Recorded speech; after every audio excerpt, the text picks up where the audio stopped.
Oh, right. Okay. I'm the most like the magician, apparently. That. Excellent. Okay. And then least like. That's really interesting because I said I yearn to be like the like temperance, and temperance is the mature magician. So that's interesting. Yeah. Okay, I think spirit might agree with me. You need to grow up a bit, Helen. Get out of your head.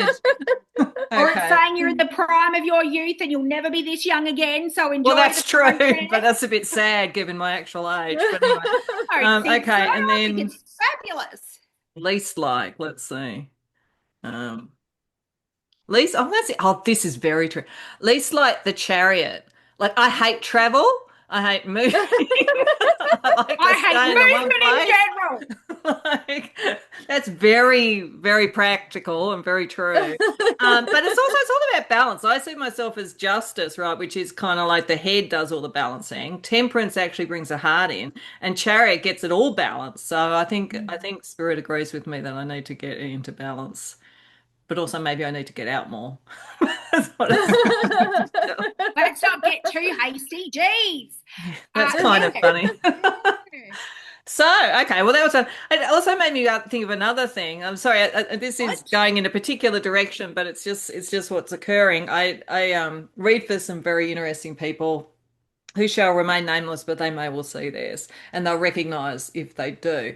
And one of them comes up with these fascinating sort of kind of pop culture references and so forth to look at, and they're really, Wow. really deep and really interesting.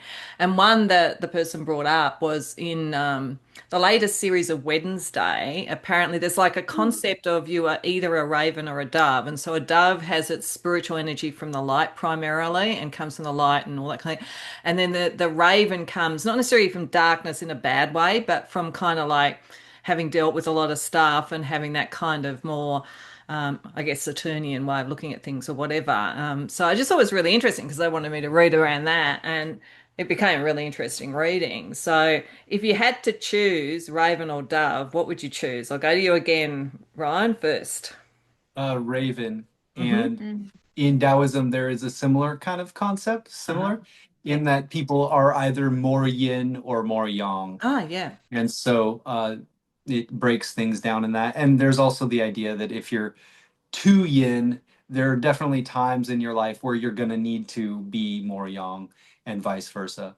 Um, but yeah, I love all things dark, not all things, but I definitely gravitate towards that. And in Taoism, it talks about the mysterious past and the darkness and to nurture darkness. And it's talking about kind of like the primeval original